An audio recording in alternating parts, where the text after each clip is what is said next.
I was looking at him and I said, doesn't matter how cute you are, you were supposed to be a girl. And so we're never going to be real friends. Unwanted by his mother, attacked by the Marines, betrayed by his own friends, haunted by Bret Hart, and crushed by the casket that shattered his back. I made the promise to clean up. I didn't. Shawn Michaels was the golden boy who lived a nightmare, and behind the sequins was addiction and a spiral that pushed him close to death again and again. The darkest truth was that his tragedy hadn't even begun, as the injuries and addiction that nearly destroyed the Heartbreak Kid were only starting to unfold. On the night of October 13, 1995, Shawn Michaels was on top of the world as one of the most electrifying performers the World Wrestling Federation had ever seen. The Intercontinental Champion had just defended his title earlier that evening in Binghamton, New York, and chose to celebrate with fellow wrestlers Davey Boy Smith and Sean Waltman at a Syracuse nightclub called Club 37. What happened next would become one of the most infamous real-life assaults in wrestling history. Already deep into alcohol and painkillers that night, Michaels made the mistake of flirting with a woman named Donna Jones, unaware that she was connected to Marine serviceman Mark Griffith. Jealousy built throughout the night until closing time approached, and when Jones drove the wrestlers back to their hotel to calm things down, Griffith and anywhere from 4 to 10 fellow Marines ambushed them in the parking lot. Michaels, blackout drunk and barely conscious in the passenger seat, was dragged out and beaten mercilessly, leaving him with a severe concussion, a nearly torn eyelid, 2 black eyes, and blood leaking from his ears. He remembered nothing of the assault and spent the night in the hospital with his face swollen beyond recognition. So from my standpoint, I never really retired or anything like that. I mean, I was forced to, to leave the wrestling business and I reconciled in my mind. 4 days later, Michaels was forced to forfeit the Intercontinental Championship he had just won from Dean Douglas at In Your House 4, Great White North. The WWF, always ready to turn real-life disaster into storyline fuel, used his injuries to their advantage. On the November 20th episode of Raw, Michaels dramatically collapsed in the ring after an enzwajiri from Owen Hart, selling a scripted concussion that was tied to the real assault. Fans flooded him with sympathy, unaware that their hero had simply been beaten up outside a bar after a night of heavy drinking. The incident drew heavy backstage criticism from people like Jim Ross, who saw it as embarrassing and unprofessional for a top wrestler to lose a street fight that badly. A lawsuit was filed against the Marines involved, but it was quietly dropped to avoid exposing Michaels' substance problems in court and risking damage to his rising star power. Yet Syracuse was only the beginning compared to what was coming for Shawn Michaels. Fast forward to January 1997, where Michaels held the WWF Championship, while backstage tensions with Bret Hart grew so intense they threatened to split the locker room in half. During a house show on January 25th in Springfield, Illinois, Michaels landed awkwardly from a powerbomb during a match with Psycho Sid and suffered a severe tear that could be career-ending and would require long, painful rehabilitation. On the February 13th episode of Raw, Michaels limped to the ring in street clothes, his face twisted with what looked like genuine pain, and delivered the promo that would follow him for the rest of his career. He announced that he had lost his smile and vacated the WWF Championship on live television.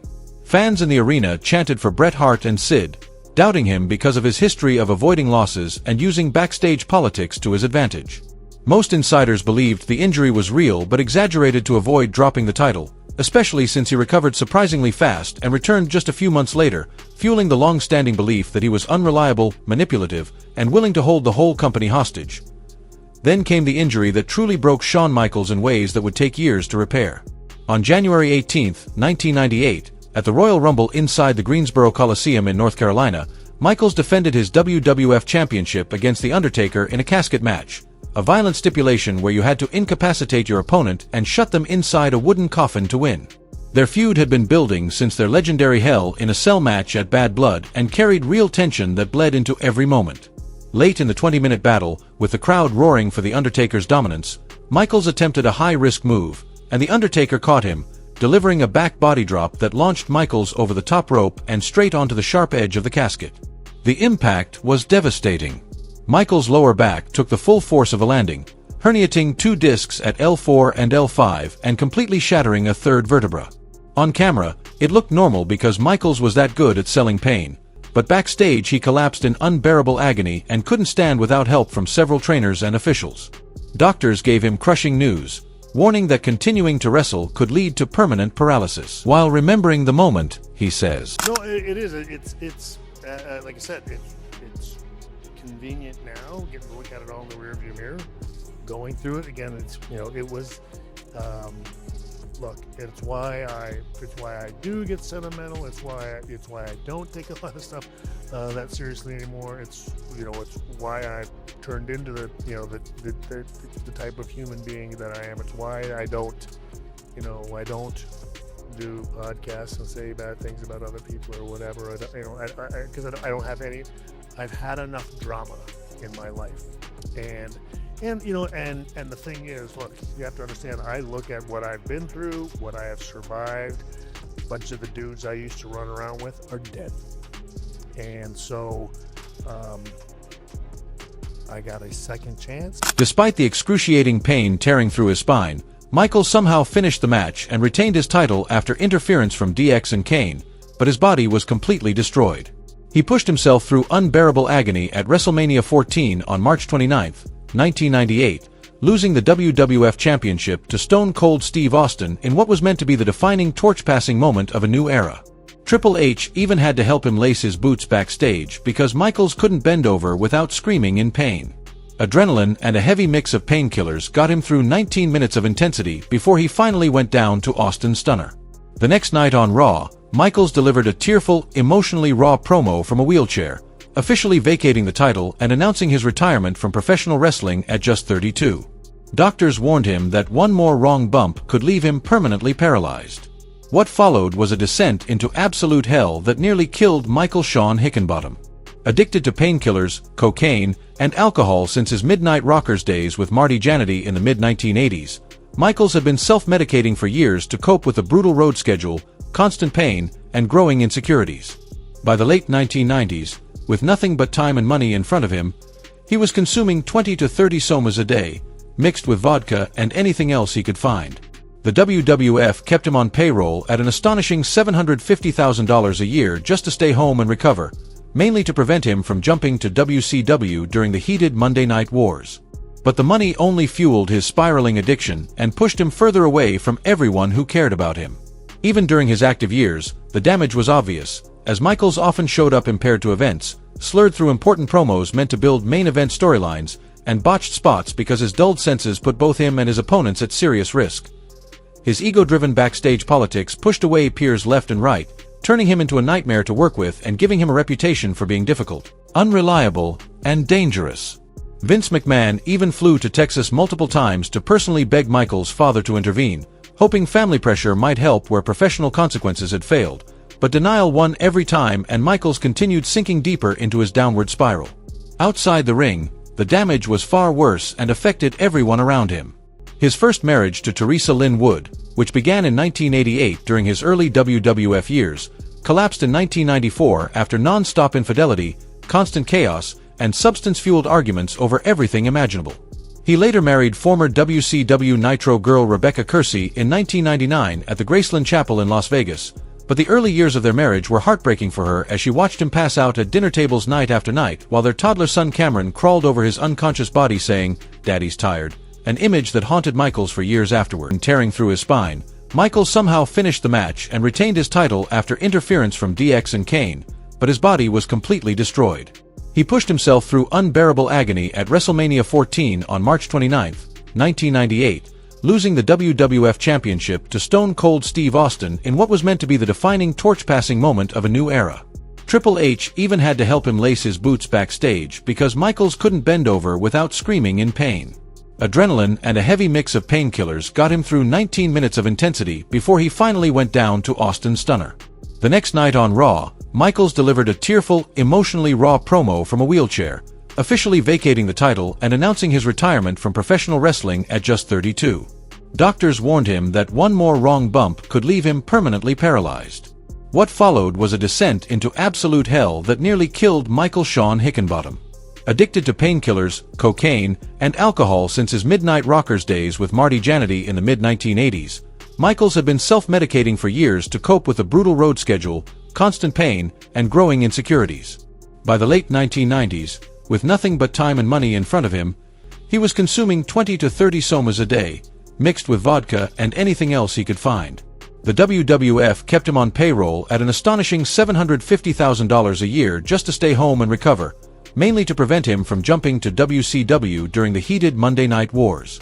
But the money only fueled his spiraling addiction and pushed him further away from everyone who cared about him. Even during his active years, the damage was obvious, as Michaels often showed up impaired to events, slurred through important promos meant to build main event storylines, and botched spots because his dulled senses put both him and his opponents at serious risk. His ego-driven backstage politics pushed away peers left and right, turning him into a nightmare to work with and giving him a reputation for being difficult, unreliable, and dangerous. Vince McMahon even flew to Texas multiple times to personally beg Michaels' father to intervene, hoping family pressure might help where professional consequences had failed, but denial won every time and Michaels continued sinking deeper into his downward spiral. Outside the ring, the damage was far worse and affected everyone around him. His first marriage to Teresa Lynn Wood, which began in 1988 during his early WWF years, collapsed in 1994 after non-stop infidelity, constant chaos, and substance-fueled arguments over everything imaginable. He later married former WCW Nitro girl Rebecca Kersey in 1999 at the Graceland Chapel in Las Vegas, but the early years of their marriage were heartbreaking for her as she watched him pass out at dinner tables night after night while their toddler son Cameron crawled over his unconscious body saying, "Daddy's tired," an image that haunted Michaels for years afterward. At Bad Blood in October 1997, they delivered the first-ever Hell in a Cell match, 30 grueling minutes of absolute carnage where both men bled from real injuries and pushed their bodies to the limit. The Undertaker reportedly told Michaels backstage immediately afterward, "You ever pull that political stuff with me, I'll break your jaw for real." Their follow-up Royal Rumble 1998 casket match would end Michaels' in-ring career for 4 long years when the devastating back body drop onto the coffin edge destroyed his spine. The Click controversy had actually come before all this backstage drama by over a year. On May 19, 1996, at Madison Square Garden, Kevin Nash and Scott Hall worked their final WWF matches before leaving for WCW for guaranteed contracts. After the show, Hall, Nash, Michaels, and Triple H, all real-life best friends who partied, constantly embraced in the ring in a 4-way hug while 20,000 stunned fans watched in disbelief. Babyfaces were hugging heels in full view of the audience, shattering the sacred kayfabe that wrestling depended on, and Vince McMahon was absolutely furious at the blatant disrespect for tradition. Triple H was severely punished by being stripped of his planned 1996 King of the Ring tournament victory, which was instead awarded to Stone Cold Steve Austin, inadvertently launching Austin's legendary career and the iconic Austin 316 phenomenon. Michaels, as the reigning WWF champion and Vince's chosen golden boy, was considered completely untouchable and faced no consequences. The incident cemented the Clique's notorious reputation as a group that operated above the rules and held dangerous backstage power. Even during his celebrated 2000s comeback, Michaels' feuds carried genuine real-life heat and resentment. At SummerSlam 2005, Hulk Hogan returned for a single match against Michaels but insisted on winning with no rematch. Michaels agreed publicly but was privately furious at Hogan's ego and refusal to work properly. During the match, Michaels cartoonishly oversold every piece of Hogan's offense, flipping 15 feet in the air from simple punches and dramatically flopping out of the ring on the leg drop, making the bout look absurd. Hogan refused to shake Michaels' hand afterward and publicly said, "He tried to make me look like a complete fool. I'll never forgive him for that."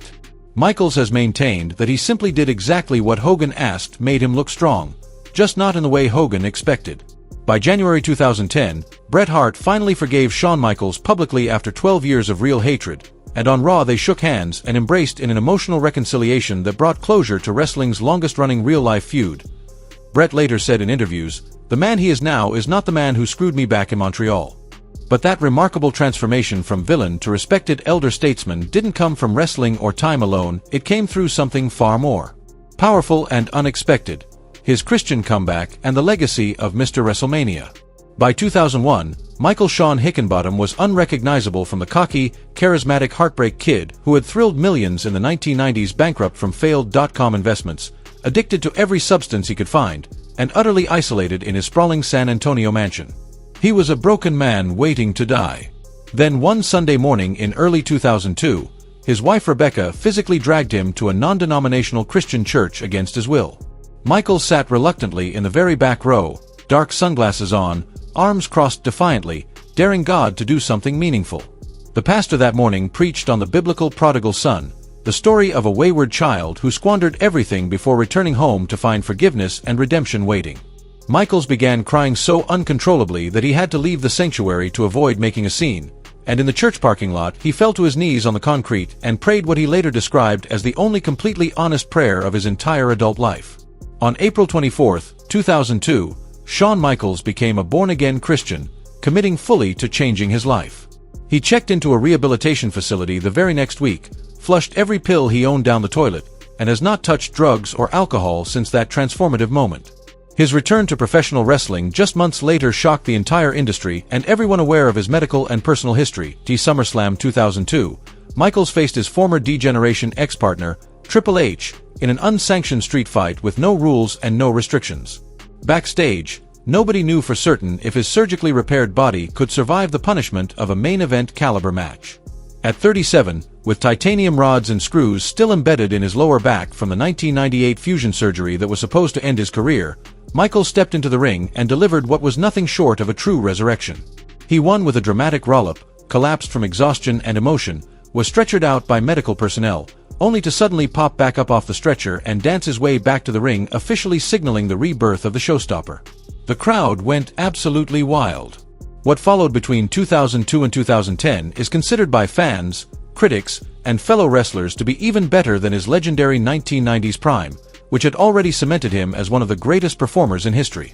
He captured the World Heavyweight Championship in the inaugural Elimination Chamber match in November 2002, surviving 39 brutal minutes of punishment from 5 other competitors inside the unforgiving steel structure. His feud with Chris Jericho peaked at WrestleMania 19 in 2003, producing an instant classic where the younger Jericho, who openly idolized Michaels, received the performance of his career.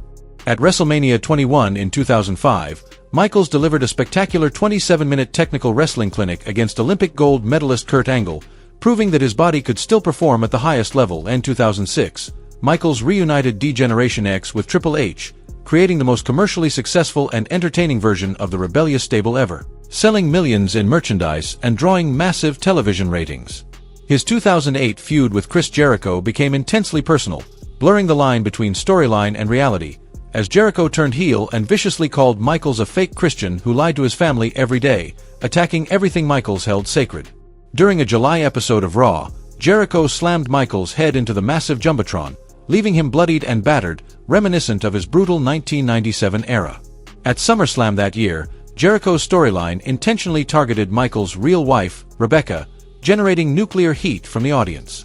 Their subsequent unsanctioned match at Unforgiven saw Michaels enter in pristine white trunks that quickly became soaked in his own blood, eventually losing by referee stoppage in one of the most emotionally charged and physically brutal matches of the decade. Yet nothing in his storied career compared to his final legendary rivalry with The Undertaker. Their WrestleMania 25 match in 2009 is widely regarded by fans and experts as one of the 2 greatest matches in WrestleMania history, with Michaels descending dramatically from the heavens on a moving platform in an angelic white suit, symbolizing pure light against The Undertaker's darkness and evil. For over 30 consecutive minutes, they delivered near fall after near fall, leaving grown men in the audience openly weeping with emotion. The storytelling was flawless, and the athleticism seemed impossible for men of their age. The following year at WrestleMania 26, they met again in a career versus streak match, with Michaels betting his entire career against The Undertaker's legendary undefeated WrestleMania streak. Michaels slapped The Undertaker hard across the face on Raw in the weeks leading up to their match and boldly declared, "I'm not asking for your respect anymore. I'm taking it." When The Undertaker finally hit the decisive tombstone piledriver to end the match and Michaels' career, the camera captured his young son Cameron crying openly at ringside. The dead man looked down at his fallen opponent with genuine respect and whispered something before making the 3 count that ended an era. Michaels later reflected on that moment with surprising peace, saying, "That was the only time I ever lost a match and genuinely felt like I won." He walked slowly up the entrance ramp on March 28, 2010, stopped to kiss his wife and children goodbye, saluted the emotional crowd one final time, and disappeared into the tunnel for 8 full years. The longest any top wrestling star has genuinely honored a retirement, Michaels stayed completely away from the ring. Faith motifs and Christian imagery defined his remarkable second career and personal transformation. He knelt visibly in prayer during ring entrances, wore gear emblazoned with crosses and religious symbols, and shared his testimony of redemption wherever possible. In his deeply personal 2015 memoir, Wrestling for My Life, Michaels detailed how Christianity completely transformed his chaotic world, turning a troubled, selfish icon into a redeemed family man and positive ambassador for both wrestling and faith.